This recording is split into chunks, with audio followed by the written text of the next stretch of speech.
Однажды на свет появился маленький сон.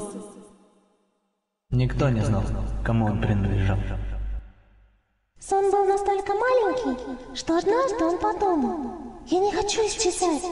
Как мне заставить людей смотреть меня? И однажды к маленькому сну пришла идея.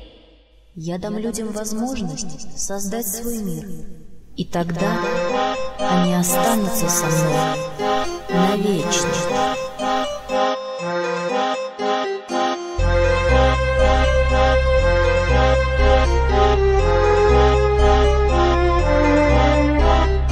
Первая Алиса, что вошла в страну чудес, храбрая девушка была с мечом наперевес, представала храбрым пред опасностью любой, путь головы красный оставляя за собой. Но однажды ночью страшные заблудные стала узницей, она изгинула во тьме.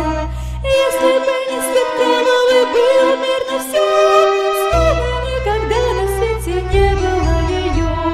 Там вторая Алиса, ее талантливый певец, распевая арии на всю страну чудес, расчаруя голосом доверчивый народ, создал он безумный мир фальшивых звонких нот.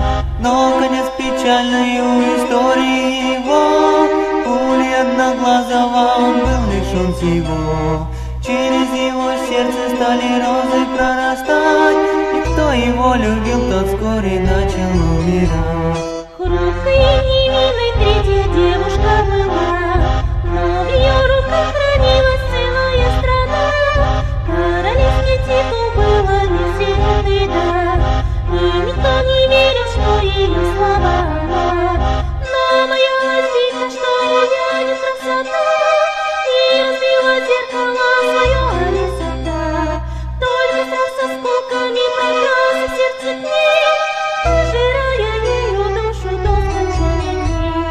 Громкие алые слез проведут, Под кустом синих роз двое чай попьют. а после во дворце прекрасный будет бал.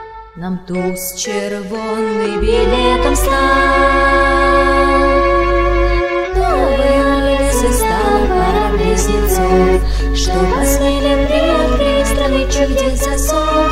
Множество загадок повстречали на пути, всю страну чудес желая сразу обойти. Упрямо старшая сестра, А младший брат находчив был, на горе тем, кто близко висит, первый угодил.